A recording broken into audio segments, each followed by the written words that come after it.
তোমাদের আগে Zillur Rahman sir class নিয়েছে, তাই না? জি স্যার।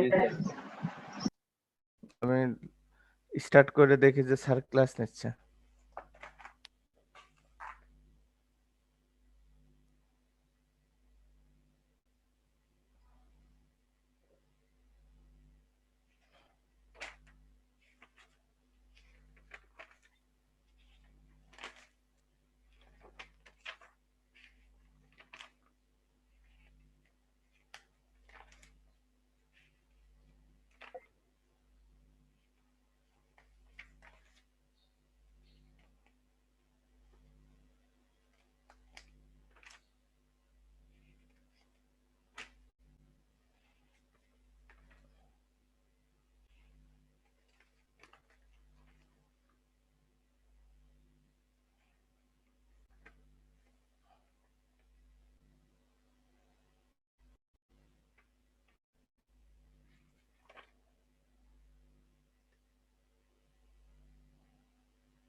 এই এই হাসান, হাসান,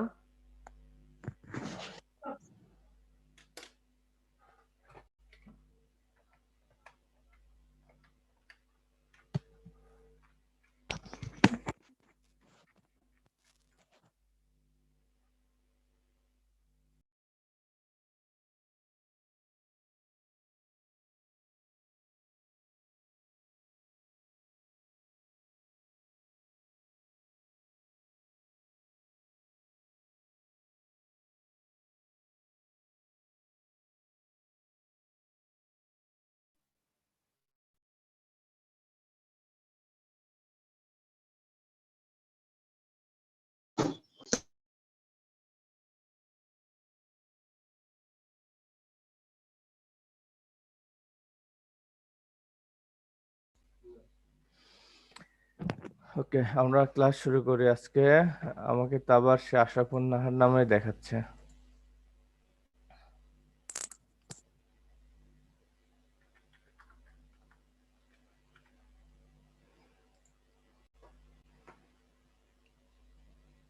আচ্ছা, আমরা ক্লাস অলরেডি শুরু করেছিলাম। আজকে জাস্ট অন্য একটা জিনিস দেখাবো। আমরা লুব্রিকেশন সিস্টেম অলরেডি পড়াইছি। তোমাদের কাছেই আছে না, শিট আছে না? এই খাতা কলম আছে না সাথে? জি স্যার। জি স্যার আছে। ওকে, এখানে দুই একটা টপিকস আছে, সেটা আমি একটু দেখাতেছি, তুমি একটু লিখে রাখো।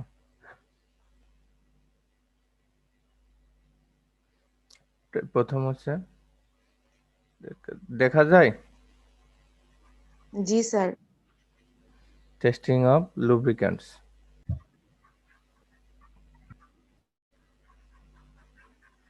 যেহেতু এগ্রি ইঞ্জিনিয়ারিং এর আছো, এটার দরকার আছে। কি ধরনের টেস্ট আছে? এক নম্বর হচ্ছে ফিজিক্যাল টেস্ট। এক, ফিজিক্যাল টেস্ট। টেস্ট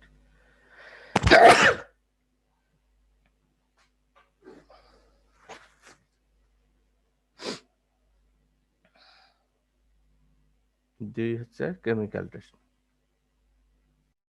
স্যার এগুলো কি আমরা খাতায় লিখে নিব? অবশ্যই জি স্যার। নামগুলো লিখে নিও।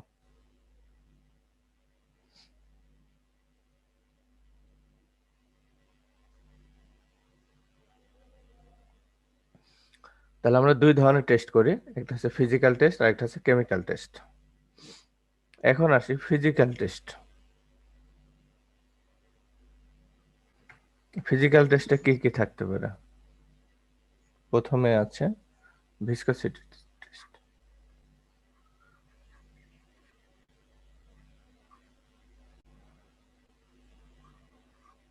Viscosity test. 2 নম্বর হচ্ছে ফ্ল্যাশ পয়েন্ট।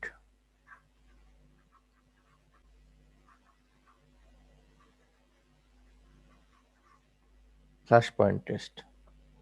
3 নম্বরে হচ্ছে লস ডিউ টু ইভাপোরেশন।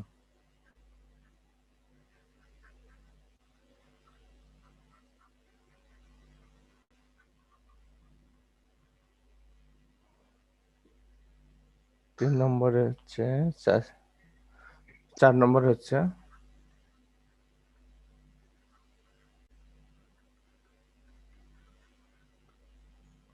পুর point test.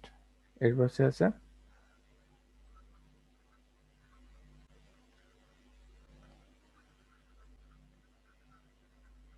Specific gravity test.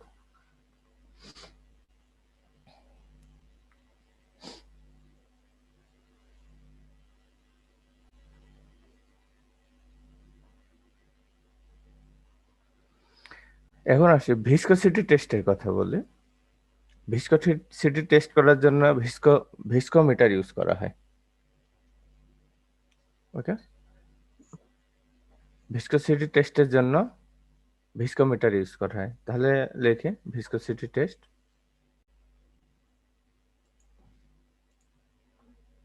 Viscosity test যদি আমরা করি তাহলে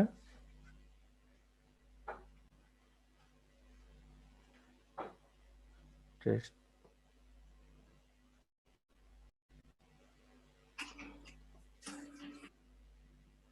ভিসকোমিটারস। ভিসকোমিটারসের আবার বিভিন্ন নাম আছে।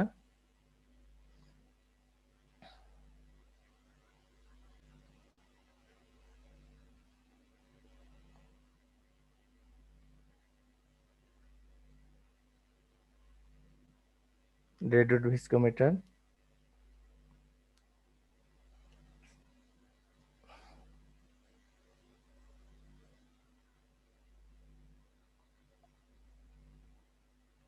সেইবল ভিসকোমিটার,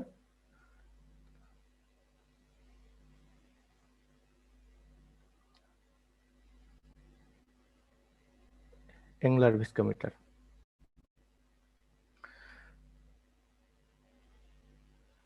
তাহলে আমরা ভিসকোসিটি টেস্ট করতে হলে আমাদেরকে ভিসকোমিটার ইউজ করতে হবে। আর ভিসকোমিটার 3 ধরনের ইউজ করা হয়, রেডউড, সেইবল্ট অ্যান্ড অ্যাঙ্গুলার। এখন কথা হচ্ছে যে ইউনিট কি হবে। ইউনিট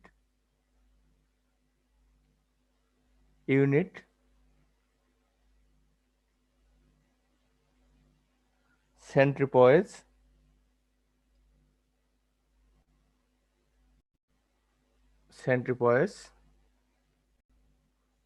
অথবা সেন্ট্রিস্টক।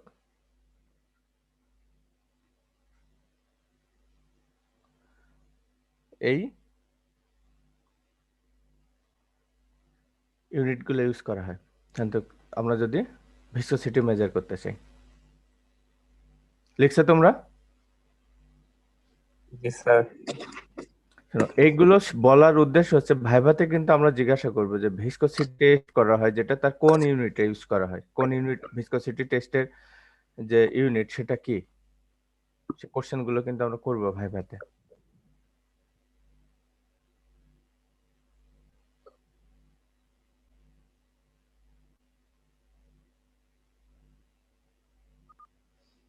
এরপরে আমরা আছে ফ্ল্যাশ পয়েন্ট। ঠিক আছে, ফ্ল্যাশ পয়েন্ট।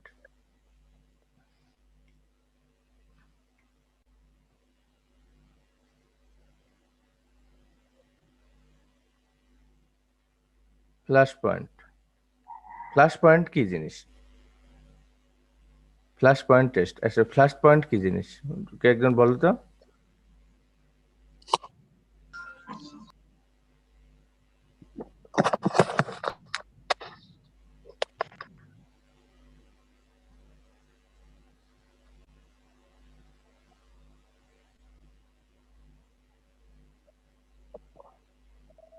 হ্যাঁ, ফ্ল্যাশ পয়েন্ট কি জিনিস?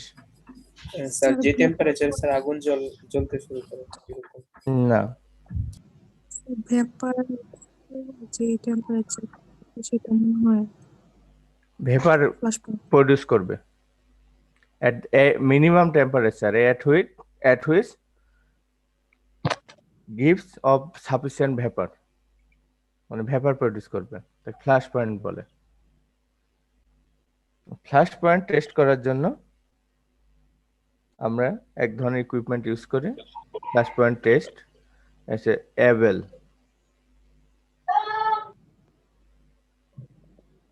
Abel's apparatus.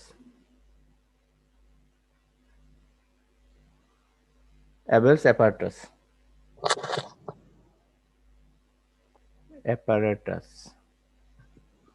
Abel apparatus.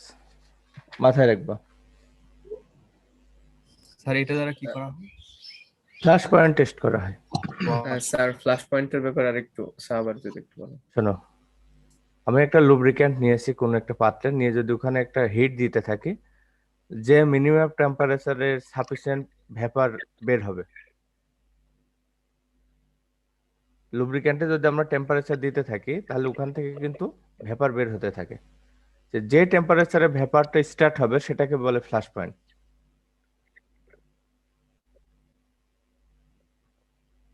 জি স্যার। ওকে, নেক্সট আসি লস ডিউ টু ইভাপোরেশন।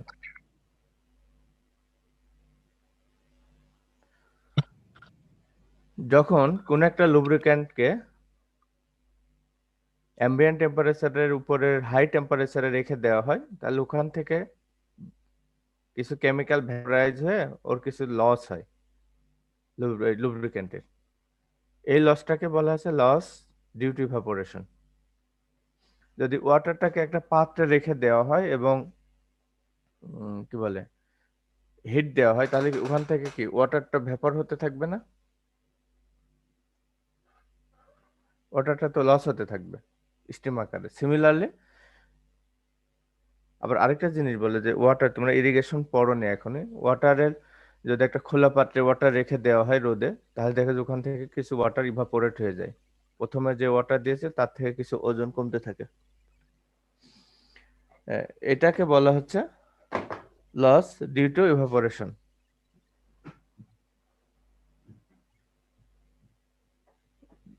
আর কারো কোশ্চেন আছে? ইভাপোরেশনটা কি? স্যার এই ক্ষেত্রে কি স্যার ফ্ল্যাশ পয়েন্টের নিচেও হতে পারে? বুঝিনি। মানে স্যার ইভাপোরেটিভ লস হবে, ইভাপোরেটিভ লস। স্যার এই ক্ষেত্রে স্যার যে অ্যাম্বিয়েন্ট টেম্পারেচারের উপরে বললেন স্যার সেটা কি স্যার ফ্ল্যাশ পয়েন্টের নিচে হবে? ফ্ল্যাশ পয়েন্ট অ্যাম্বিয়েন্ট টেম্পারেচারের কাছাকাছি হতে পারে, কমও হতে পারে,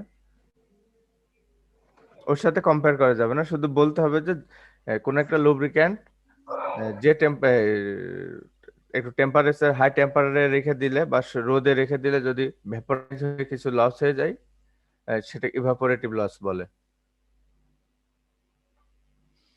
এরপরে আসে আরেকটা আছে পুর পয়েন্ট।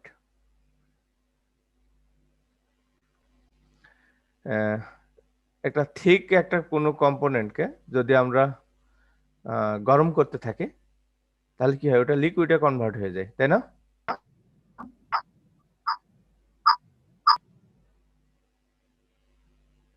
আমার কথা বুঝতে পারছো?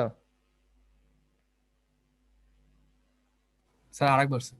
কোন একটা লিকুইড সলিড কোনোকে যদি আমরা গরম করতে থাকি তাহলে কি ওটা কি হবে, লিকুইড হয়ে যে ফ্লো শুরু হয়ে যায়। জি স্যার। আবার কোন একটা লিকুইডকে যদি আমরা ঠান্ডা করতে থাকি তাহলে একটা সার্টেন টেম্পারেচারে এসে ওর ফ্লো বন্ধ হয়ে ওটা সলিড ফর্মে যেতে থাকে। জি স্যার। এই যে টেম্পারেচারে এই কোন একটা লিকুইডের ফ্লোটা বন্ধ হয়ে যায় সেই টেম্পারেচারটাকে বলা হয় পুর পয়েন্ট টেম্পারেচার বা পুর পয়েন্ট টেম্পারেচার, পুর পয়েন্ট বলে। এটা ফুয়েল এবং লুব্রিক্যান্ট দুইটার ক্ষেত্রে ইউজ করা হয়। কোন একটা লিকুইডকে স্ট্যান্ডার্ড টেম্পারেচারে কুল করতে থাকলে, একটা সার্টেন স্ট্যান্ডার্ড কন্ডিশনে কুল করতে থাকলে একটা সার্টেন টেম্পারেচারে এসে ওই লিকুইডের ভিতরে আর কোনো মুভমেন্ট থাকে না, ওটা তখন সলিড হওয়া শুরু করে দেয়। ওই টেম্পারেচারটাকে বলা হচ্ছে পুর point.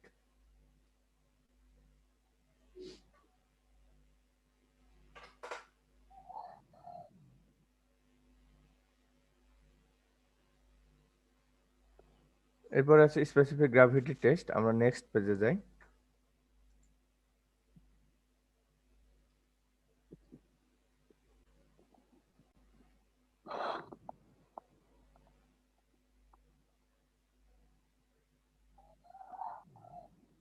Specific gravity test.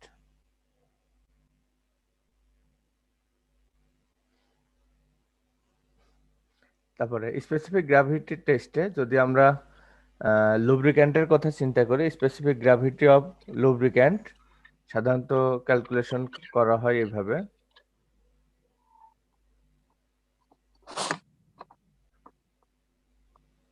Is equal to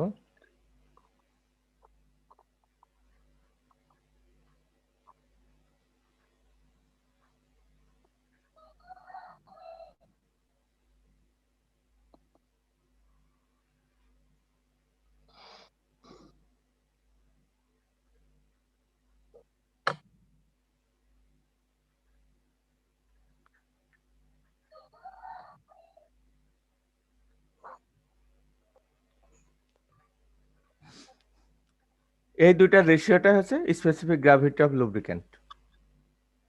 লুব্রিক্যান্টের ক্ষেত্রে 60 ডিগ্রি ফারেনহাইট যেটা, এই টেম্পারেচারে অয়েলের যে ডেনসিটি থাকবে, সিমিলারলি 60 ডিগ্রি ফারেনহাইটের ওয়াটারের যে ডেনসিটি থাকবে, এই দুটার রেশিওটা হচ্ছে স্পেসিফিক গ্র্যাভিটি।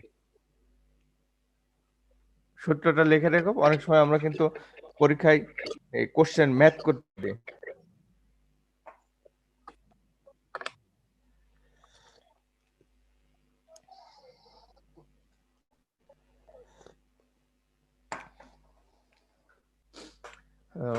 এখানে একটা জিনিস দেখো যে 60 ডিগ্রি ফারেনহাইটে অয়েলের ডেনসিটি লাগবে, আবার 60 ডিগ্রি ফারেনহাইটে ওয়াটারের ডেনসিটিও লাগবে। কিন্তু এই ঝামেলাগুলোকে ওভারকাম করার জন্য একটা সিঙ্গেল ডেটা হলেও স্পেসিফিক গ্র্যাভিটি বের করা হয়, যেটাকে আমরা সাধারণত ডিগ্রি এপিআই বলে। ডিগ্রি এপিআই দ্বারাও লুব্রিক্যান্টের স্পেসিফিক গ্র্যাভিটি বের করা যায়। সেটা কি হবে?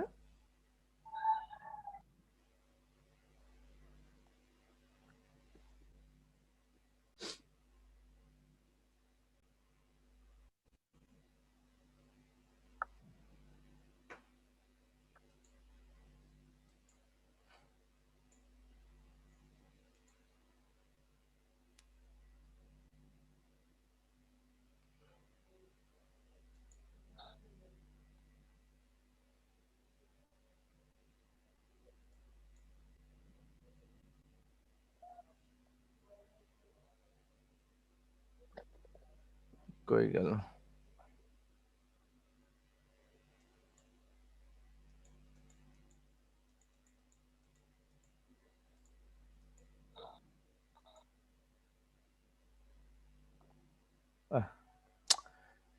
সমস্যা হয়ে গেল। ড্রয়িং 141. আচ্ছা, এটা আমি করি, ক্লোজ করে দিই। ঠিক আছে, আবার নতুন করে ইরেজার দিয়ে মুছতে গিয়ে সমস্যা হয়ে গেছে।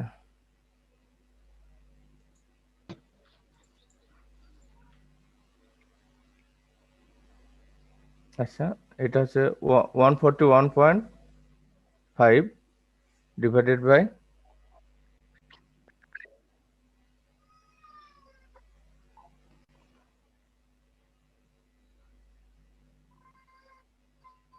গ্র্যাভিটি। এটাকে 60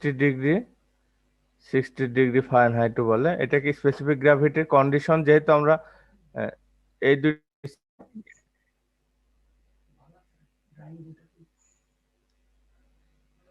তোরটা তোকে ফেরত দিয়েছিলাম না, আমারটা সাথে নাই, বাসায়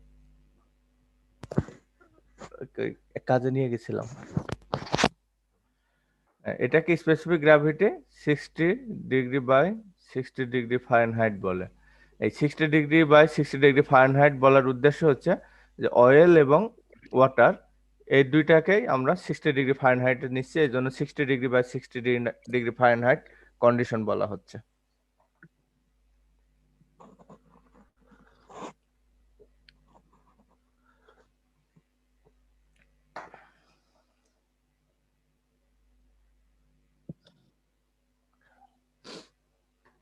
তাই তোমরা এইগুলো সূত্রগুলো একটু মনে রেখো।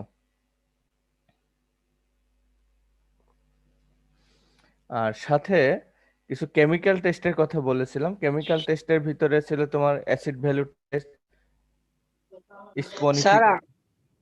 আমরা ডিগ্রি এপিআই নিলাম কেন sir?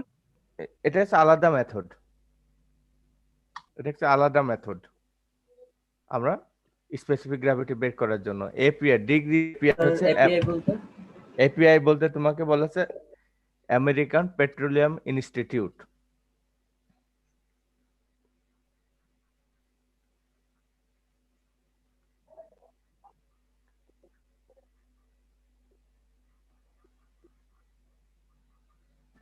American petroleum institute, American petroleum institute এই ফর্মুলাটা ইউজ করেছে। এই ফর্মুলা থেকেও আমরা স্পেসিফিক গ্র্যাভিটি বের করতে চাই, যেটাকে ডিগ্রি এপিআই বলে। এখন মোস্ট অফ দ্য কেসে কোনো একটা লুব্রিক্যান্টের স্পেসিফিক গ্র্যাভিটি সাধারণত ডিগ্রি এপিআই দ্বারা প্রকাশ করা হয়। তো বইগুলো দেখবা, ওখানে কিন্তু স্পেসিফিক গ্র্যাভিটি থেকেও ডিগ্রি এপিআই লেখা থাকে বেশি। এটা মোস্ট কমনলি ইউজ এখন। আর কেমিক্যাল টেস্ট গুলো আছে যেটা, এগুলো ল্যাবে টেস্ট করা হয়। তো ওই টেস্ট গুলোর আমরা না বলে আমরা সাধারণত ফিজিক্যাল টেস্ট গুলোর দিকে যাই, যেটা আমরা ইনস্ট্যান্ট টেস্ট করতে পারবো।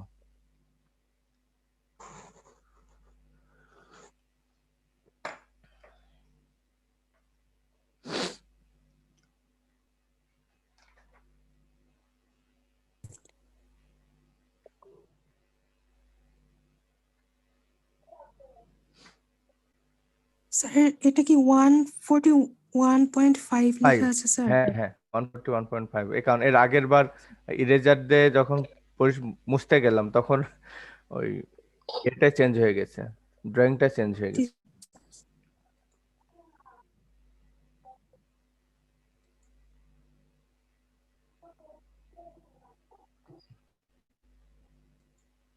এটা কি হয়?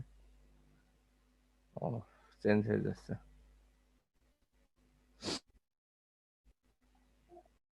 এখানে অপশন আছে কিন্তু এগুলো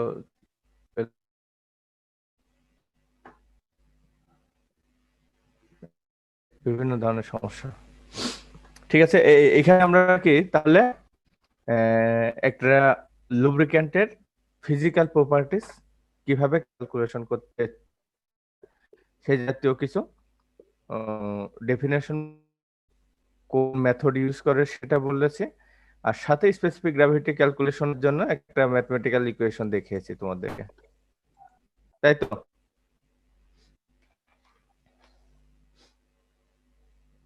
এরপর আরো কিছু কম্পোনেন্ট জি আছে, স্যার। অয়েল অ্যাডিটিভস বলে। এটা দেখাচ্ছে যে এই অ্যাডিটিভ গুলো অ্যাড করার হচ্ছে অয়েল অ্যাডিটিভস।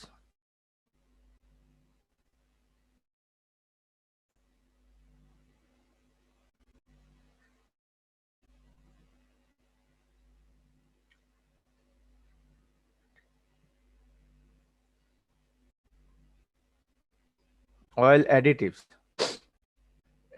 হচ্ছে কি, অ্যাজ ফর এক্সাম্পল দিই, আমরা যে সস গুলো খেয়ে থাকি ওর ভিতরে কিন্তু সোডিয়াম বেনজয়েট নামে একটা কম্পোনেন্ট দেওয়া থাকে, ইনগ্রেডিয়েন্ট দেওয়া থাকে।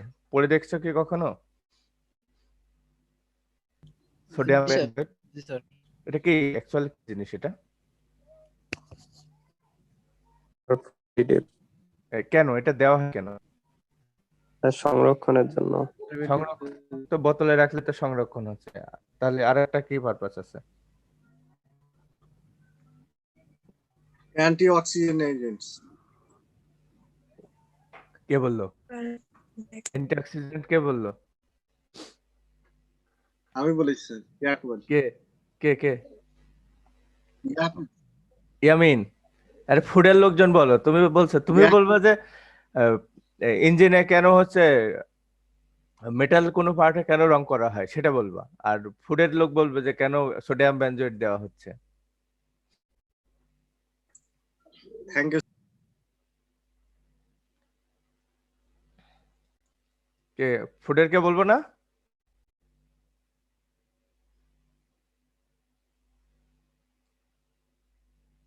কেউ তো কথা বললে না।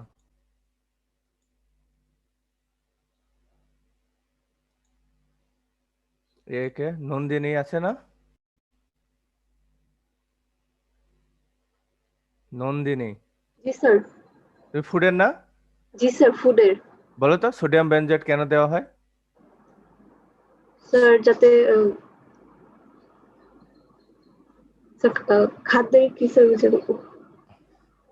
স্যার বেশি দিন যাতে রাখতে পারি।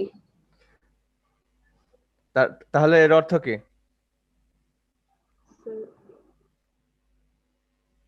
Sir preservative sir. Sir oxidation যেন না হইতে পারে স্যার। প্রিজারভেটিভ হিসেবে ইউজ করা হয়, এর কারণ হচ্ছে যেন ওর ভিতরে আর কোনো অণুজীবের আক্রান্ত থেকে স্যার রক্ষা করে স্যার। কোনো কেমিক্যাল চেঞ্জ যেন না হয়, যে কন্ডিশনে তৈরি করা হয়েছে ওটা যেন স্টেবল থাকে। জি স্যার। সিমিলারলি অয়েল যেটা তৈরি করা হয়, লুব্রিকেটিং অয়েল, যখন তৈরি করা হচ্ছে ওটা যদি মার্কেটিং করা হয় তখন দেখা যাবে যে কিছু প্রপার্টিজ চেঞ্জ হতে পারে, কিন্তু এটা যেন না হয় সেই কারণেই মূলত ওখানে তোমার কিছু ইউজ করা হয়, মানে অ্যাডিটিভ ইউজ করা হয়। সেই অ্যাডিটিভ গুলোর নাম আমি বলছি। প্রথমে কোন অ্যাডিটিভ ইউজ করা হচ্ছে,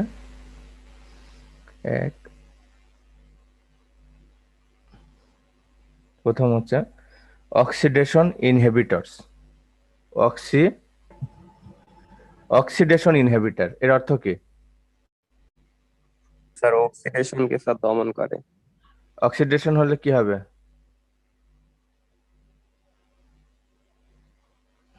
অক্সিডেশন হলে কি হবে? স্যার জারিত হয়ে প্রপার্টিজ গুলো স্যার নষ্ট হয়ে যাবে। কে বললো? রেডিক্যাল। ইসমাইল। জি স্যার। আচ্ছা, এরপরে আসে করোশন ইনহিবিটরস। করোশন ইনহিবিটরস কেন? স্যার ইঞ্জিনের যাতে ক্ষয় না করতে পারে। বাইসাইকেল চালাও? বাইসাইকেল কি চালাও? না স্যার। চালাইছো? কারু দেখছো চালাইতে? জি স্যার। বৃষ্টির ভিতরে চালালে যে চেইন থাকে, চেইনের কি অবস্থা থাকে? মরিচা ধরে না? জি স্যার। মরিচা যদি পরিষ্কার করতে চাও তাহলে কি করা হয়? চেনের মরিচা পরিষ্কার করতে হলে কি কি করে? জানি একটা তরল পদার্থ দেয়, মোবিল নাকি জানি। মোবিল দেয়? পাগল ছেলে, মরিচা ধরে গেলে ওটা তখন কেরোসিনে চুবাই, কেরোসিনের ভিতরে ডুবাই রেখে পরে ব্রাশ দিয়ে ঘষে দিলে অয়েল ওটা দেওয়া পরিষ্কার হয়তো। হয়ে যায়। জি স্যার, মোবিল। তো লুব্রিক্যান্টে যদি ওই ম্যাটেরিয়ালস থাকে, করোসিভ, জি স্যার। কোনো করোসিভ কিছু থাকে, তাহলে ইঞ্জিন পার্টসের লেয়ার ক্ষয়প্রাপ্ত হতে পারে। এটাকে প্রিভেন্ট করার জন্য করোশন ইনহিবিটর ইউজ করা হয়। আর এরপরে আছে ডিটারজেন্ট এবং ডিসপারসেন্ট। ডিসপারসেন্ট এই দুটা ইউজ করা হয় যখন হাই টেম্পারেচারে লুব্রিক্যান্টের ভিতরে যদি কোনো গাম কন্টেন্ট থাকে, ওটা কিন্তু একটা ওই মেটালের সাথে বা যেখানে লুব্রিক্যান্ট কাজ করতেছে ওখানে কিন্তু একটু আঠার মতো হয়ে যেতে পারে। তো যদি ওটা আঠার মতো হয়ে যায় তাহলে ওখানে ফ্রিকশন আরো বেড়ে যাবে। এটা রিডিউস করার জন্য ওই লুব্রিক্যান্টের ভিতরে এই ডিটারজেন্ট অ্যান্ড ডিসপারসেন্ট যেটা এই প্রপার্টিজ অ্যাডিটিভ অ্যাড করে দেওয়া হয়, যেন ওখানে হাই টেম্পারেচারে হলে কোনো গাম কন্টেন্ট যেন ওই জায়গায় ডিপোজিশন না হতে পারে, কেমিক্যাল এই লুব্রিক্যান্টের এই ডিটারজেন্ট প্রপার্টির কারণে, অ্যাডিটিভসের কারণে।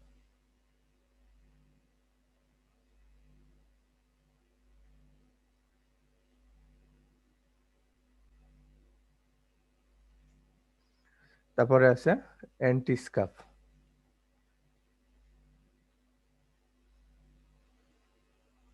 Anti scuff, SCUFF।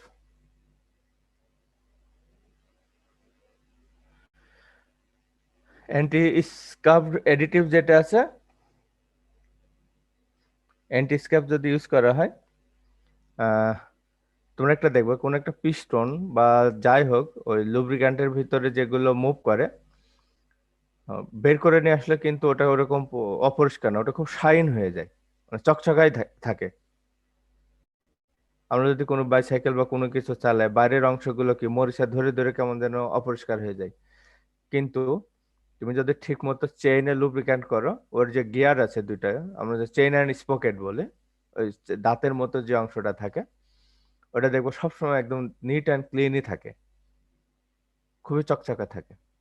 এটা বলে শাইনিং প্রপার্টিস। এই কাজগুলো ওই অ্যান্টি স্কাফ অ্যাডিটিভ যদি ইউজ করা হয় তাহলে এই সুবিধাটা পাওয়া যায়। এরপরে আছে ভিসকোসিটি ইন্ডেক্স ইমপ্রুভার।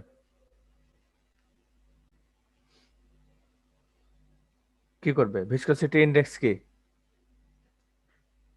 বলেছিলাম না, 30W, 40, 20W, 30, এরকম কিছু নাম্বার বলেছিলাম না জি স্যার। ভিসকোসিটি। জি স্যার।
তোমরা শুনতে পাচ্ছ?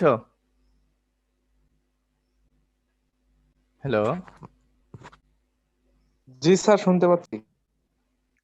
সমস্যা হচ্ছে বিদ্যুৎ, জি স্যার। হঠাৎ করে কম্পিউটারে একটা সমস্যা হয়ে বন্ধ হয়ে গেছে, আবার অটোমেটিক রিস্টার্ট নিয়েছে। ভিসকোসিটি আমরা কোন পর্যন্ত লিখেছিলাম যেন? Viscosity index improver. Viscosity indexing ইমপ্রুভার। তারপরে আছে anti ফোমিং additives.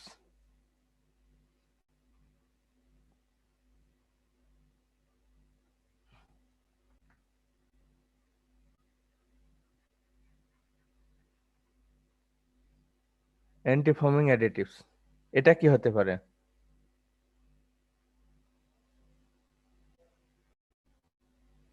Anti ফোমিং additives, anti ফোমিংটা কি কি হতে পারে? নাম বলো তো, কি জিনিস এটা?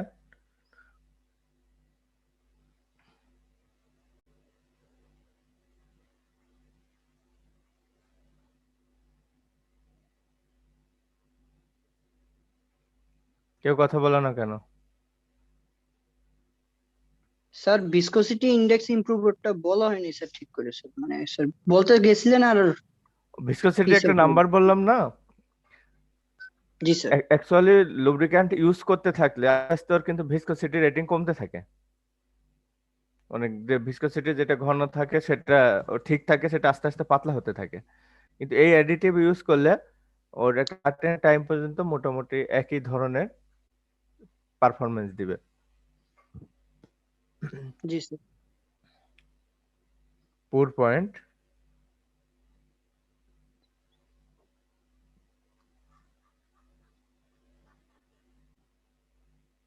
পরেরটা কি বলো তো?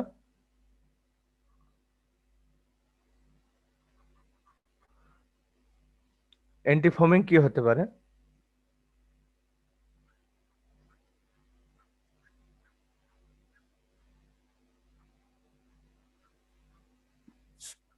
স্যার ওই যে বুদবুদ যাতে না হয় স্যার, মানে ফোমের আকার না ধারণ করে। আর ওখানে তো কন্টিনিউয়াস যখন মুভ হবে কোন একটা লিকুইডের ভিতরে, যদি আমরা কন্টিনিউয়াস স্টিয়ারিং করতে থাকি, স্টিয়ার বুঝতে পারছো, ঝাঁকে দিতে থাকি, তাহলে ফোমের একটা ফর্মেশন ঘটে না? কফি বানাইতে গেলে কফি যে সুন্দর ফোমটা কিভাবে আসে, মিল্ক কফি দেওয়ার পরে ওখানে একটা স্টিয়ার দিয়ে কিছুক্ষণ ধরে বিট করতে থাকে, তারপর ওটা একটা ফোম ধারণ করে, এবং এটা খুব সুন্দর, মানে 5 টাকার নেসক্যাফ 5 টাকার মিল্ক দিয়ে একটু পানি মিশিয়ে সুন্দর করে ব্লেন্ড করে সামনে দিলে 40 টাকা নিল, এরকম হয় না?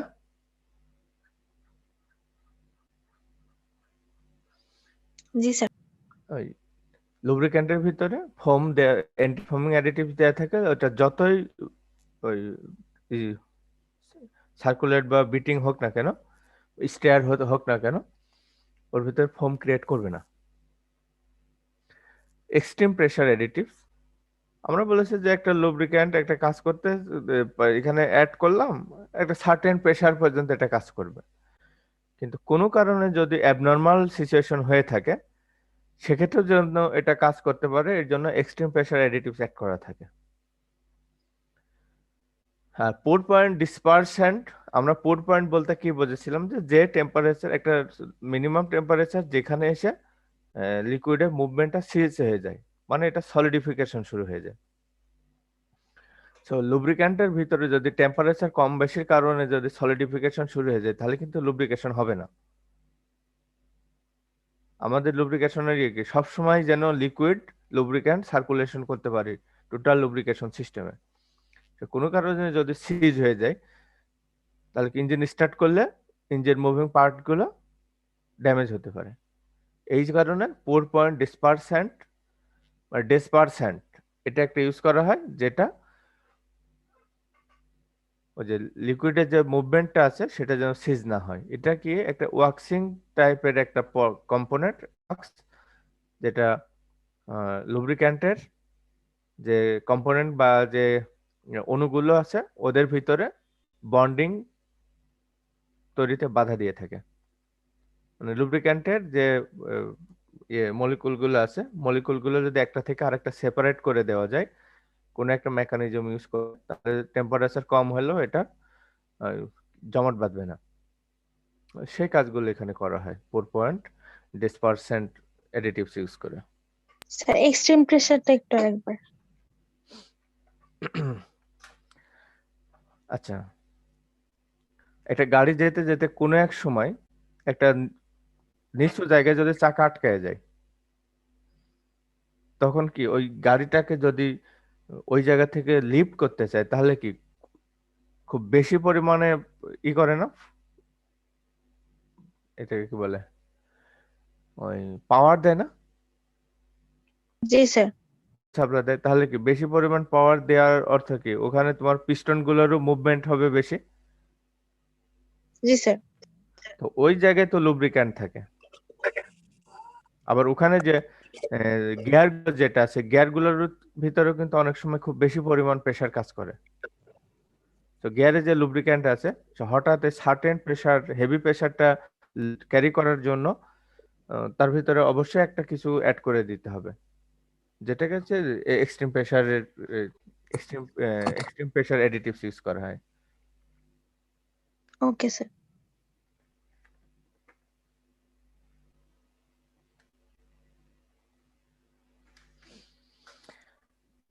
তারপরে এখন আসি যে কনজাম্পশন অফ লুব্রিক্যান্ট। এটা এই চ্যাপ্টার বাদ দিয়ে দিই, আমরা ক্লিয়ার করে দিই পুরোটা।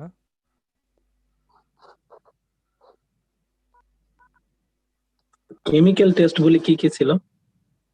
কেমিক্যাল টেস্টগুলি ছিল কয়েকটা, এটা তোমাদেরকে তো আমি বলিনি।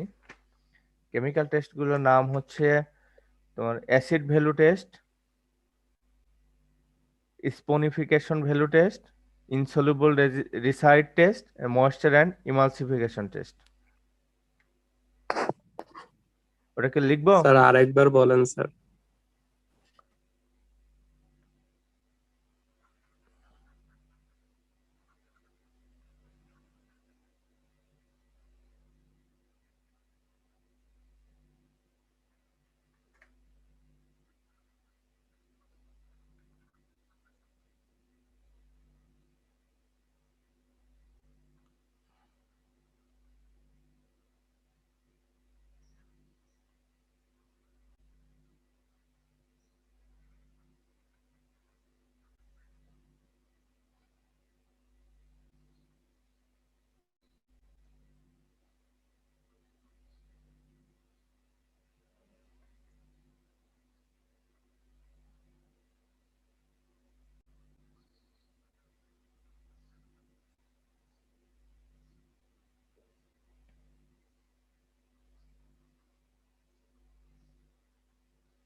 আচ্ছা, যেহেতু তোমরা জানতে চাইছো বলি যে acid test.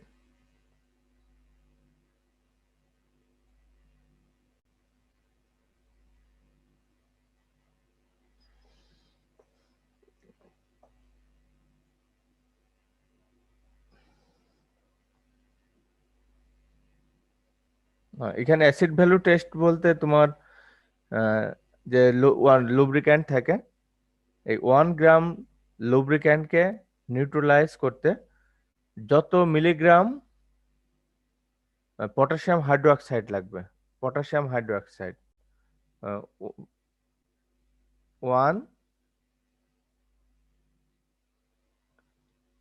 1 gram oil, 1 gram অয়েলকে নিউট্রালাইজ করতে, নিউট্রাল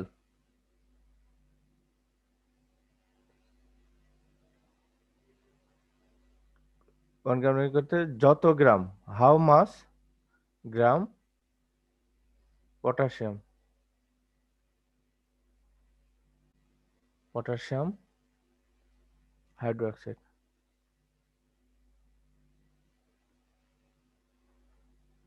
যত গ্রাম হাইড্রোক্সাইড লাগবে সেটাই হচ্ছে তার অ্যাসিড ভ্যালু। মানে 1 গ্রাম অয়েলকে নিউট্রালাইজ করতে যত গ্রাম পটাশিয়াম হাইড্রোক্সাইড লাগবে সেটাই হচ্ছে অ্যাসিড ভ্যালু।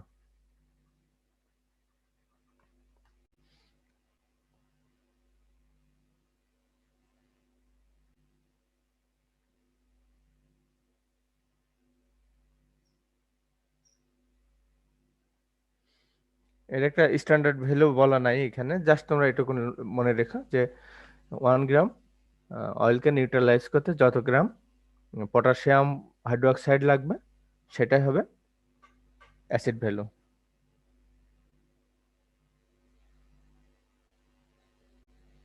স্পনিফাই অর্থ কি? স্পনিফিকেশন, স্পনিফিকেশন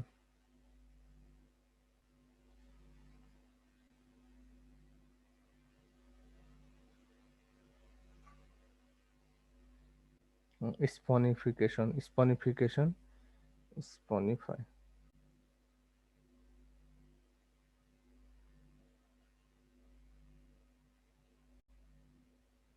এর কোনো মিনিং খুঁজে পাচ্ছি না। সাবানে পরিণত করা। স্পনিফাই। জি স্যার।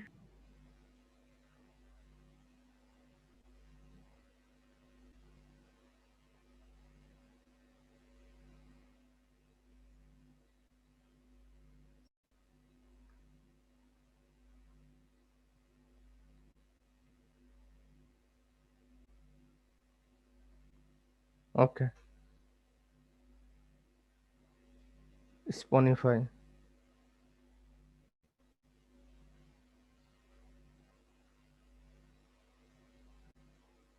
বুঝছি, তো কেমিক্যালে পড়ে আসছে স্পনিফাই মানে 1 গ্রাম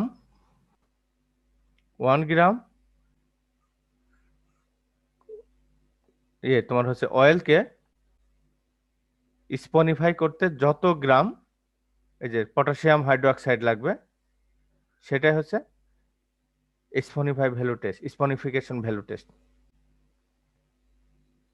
1 গ্রাম অয়েলকে স্পনিফাই করতে যত গ্রাম পটাশিয়াম হাইড্রোক্সাইড লাগবে সেটাকে বলা হচ্ছে স্পনিফিকেশন ভ্যালু টেস্ট। ঠিক আছে, ইনসলিউবল রেসিডেন্ট টেস্ট যেটা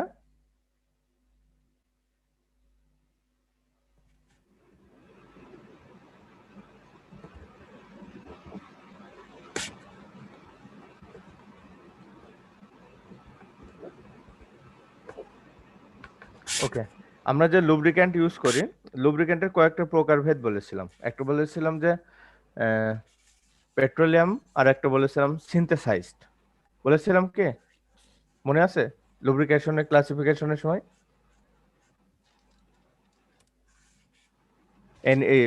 অ্যানিমেল বলেছিলাম, ভেজিটেবল বলেছিলাম, তারপরে পেট্রোলিয়াম বলেছিলাম, আর বলেছিলাম তোমার সিনথেসাইজড।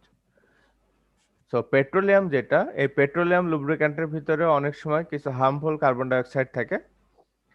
সো এই কার্বন ডাইঅক্সাইডের হার্মফুল কার্বন থাকে, সেই কার্বন পার্সেন্টেজ কত আছে এটা টেস্ট করার জন্য টেস্ট করার প্রসেসটাকে বলা হয় ইনসলিউবল রেসিডাইজ টেস্ট।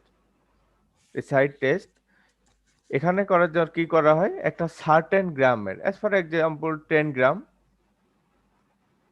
লুব্রিক্যান্ট নেওয়া হয়। নেওয়ার পরে একটা সুইটেবল সলিউবল স্পিরিট হতে পারে, কার্বন টেট্রাক্লোরাইড হতে পারে, এর ভিতর এটাকে ডিজলভ করা হয়। ডিজলভ করার পরে ওটাকে ফিল্টার করা হয়। ফিল্টার করার পরে মেজার করা হয় যে কত গ্রাম কার্বন রেসিডিউ ফিল্টারের উপরে আছে, ফিল্টার হয়নি বা ডিজলভ হয়নি। যে পরিমাণ কার্বন পার্সেন্টেজ ফিল্টারের উপরে রিটেন করবে সেটাকে বলা হয় ইনসলিউবল রিসাইড টেস্ট। স্যার আরেকবার এটা টেস্ট করার জন্য একটা সার্টেন অ্যামাউন্ট লুব্রিক্যান্ট নেওয়া হয়, মিনারেল লুব্রিক্যান্ট নেওয়া হয়। এই মিনারেল লুব্রিক্যান্টটাকে পরে স্পিরিট অথবা কার্বন হাইড্রোক্লোরাইডে ডিজলভ করা হয়।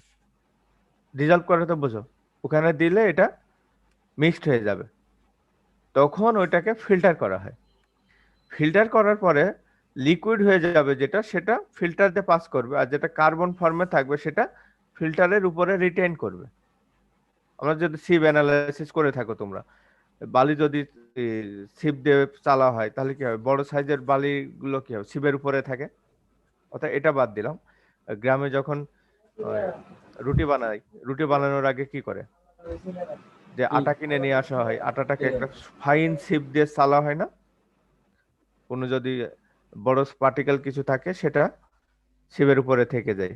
সেম ঘটনা এখানে করা হয়, যে মিনারেল লুব্রিক্যান্টকে স্পিরিট অথবা কার্বন ডাইঅক্সাইড কি কার্বন টেট্রাক্লোরাইডের ভিতরে দ্রবীভূত করে ওটাকে ফিল্টার করা হয়। যে অংশটা দ্রবীভূত হবে না তার ওয়েটটাকে পরে বলা হয় যে এত পরিমাণ ইনসলিউবল রেসিডেন্ট আছে, অথবা এটাকে পার্সেন্টেজে, যদি 50 গ্রাম নেওয়া হয়, নেওয়ার পরে দেখা গেল যে 3 গ্রাম আছে, তাহলে এটাকে পার্সেন্টেজে করলে 6% কি হার্মফুল কার্বনে কম্পোনেন্ট আছে, এভাবে দেখানো হয়। আর ময়েশ্চার এন্ড ইমালশন টেস্ট,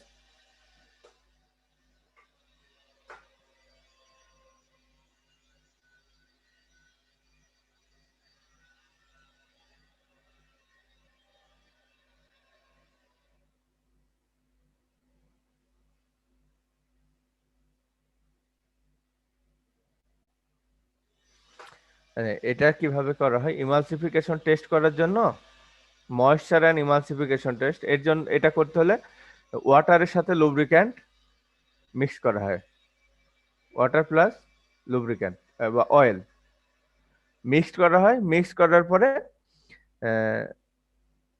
দেখা হয় যে এটা ইমালসিফিকেশন। একটা আরেকটা কথা বলি, যে বিল্ডিং এ যে রং করে না, দেখছো জি স্যার। বিল্ডিং এর রং গুলোকে কি বলে? ইমালসিফিকেশন বলে, ইমালসার বলে।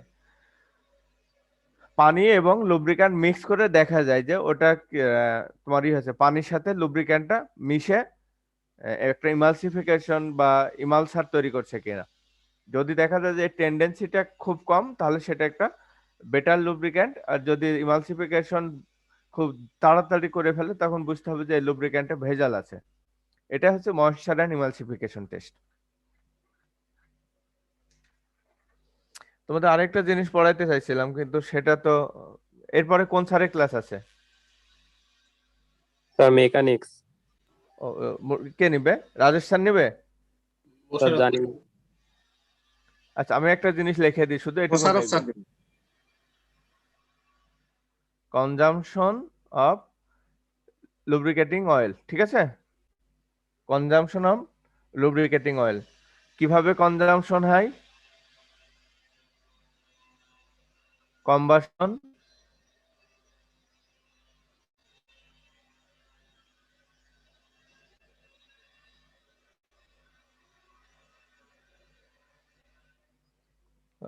লস থ্রু লিকেজ,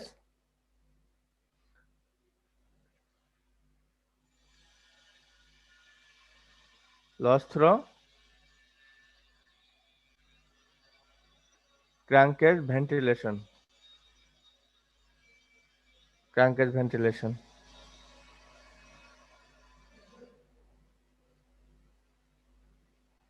তারপর হচ্ছে loss on account of wear of engine part, loss on account of wear of engine parts. তারপরে আছে ইঞ্জিন পার্টস হবে, এটা বুঝছো? আরেকটা লস আছে, loss due to excessive vehicle. 3 নাম্বারটা বলুন। Crankcase,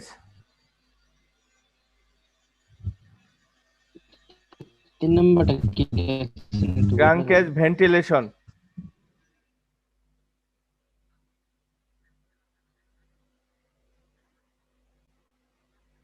crankcase ventilation. Loss due to excessive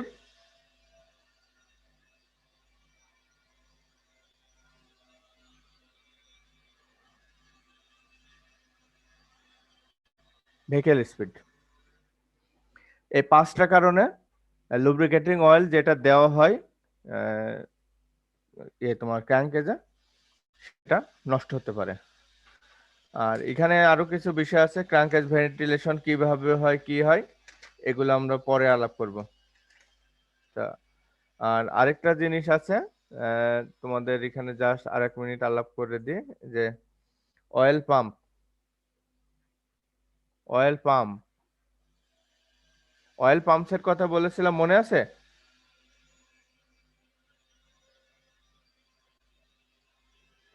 gear pump,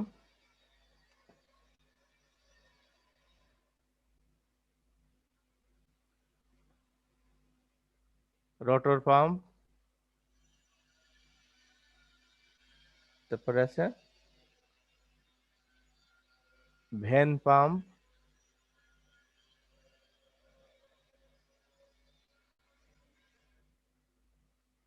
plunger pump. এই নামগুলো তোমরা দেখবা, আমি যে টার্মিনোলজি গুলো তোমাদেরকে বললাম ওর সাথে এগুলো মিলাই দেখবা। তারপর আরেকটা জিনিস আছে, অয়েল ফিল্টারের কথা বলেছিলাম, প্র্যাকটিক্যাল যেহেতু নিতে পাচ্ছি না তাহলে এখানেই বলে দিই। অয়েল ফিল্টার টাইপ, অয়েল ফিল্টারের টাইপ হচ্ছে কার্টিজ, কার্টিজ CAR, কার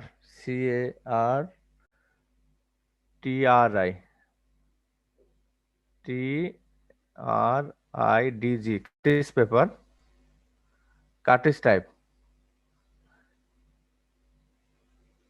তারপরে আছে তোমার এস টাইপ,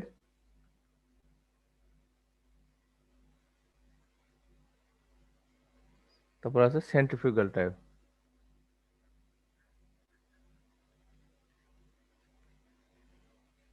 এটা আছে ফিল্টার গুলো।